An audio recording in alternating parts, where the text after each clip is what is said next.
त्याने क्लासरूममधून बाहेर पाहिलं तर त्याला काहीतरी चमकताना दिसलं. तो वर्ग सुटण्याची वाट पाहू लागला. वर्ग सुटताच तो तिथे गेला. तिथे त्याला एका मुलीचा फोटो सापडला. अतिशय सुंदर मुलगी होती ती. त्याने तिला शाळेत कधीच पाहिलं नव्हतं. ती आपल्या बोटांनी 2 दाखवत होती. तो तिला इकडे तिकडे शोधू लागला. त्याने सर्व वर्गामध्येही विचारले, पण कोणीही तिला तिथे कधी पाहिलं नव्हतं. तो उदास झाला. तो तसाच घरी परतला.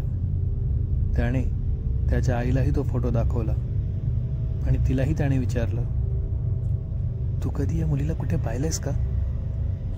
त्यावर त्याच्या आईचं उत्तर सुद्धा नाही होतं.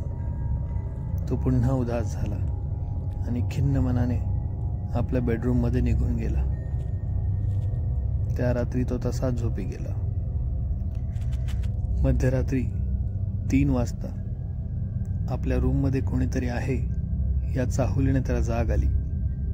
त्याने पाहिलं तर खिडकीमध्ये एक मुलगी उभी होती.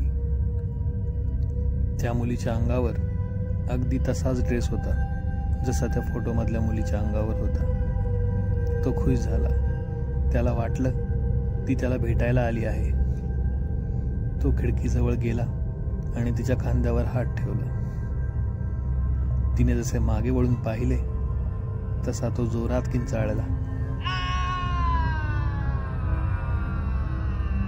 त्याचे आई वडील त्याचा आवाज ऐकून वर आले आणि त्याला रूममध्ये शोधू लागले, पण तो त्यांना कुठेही दिसला नाही.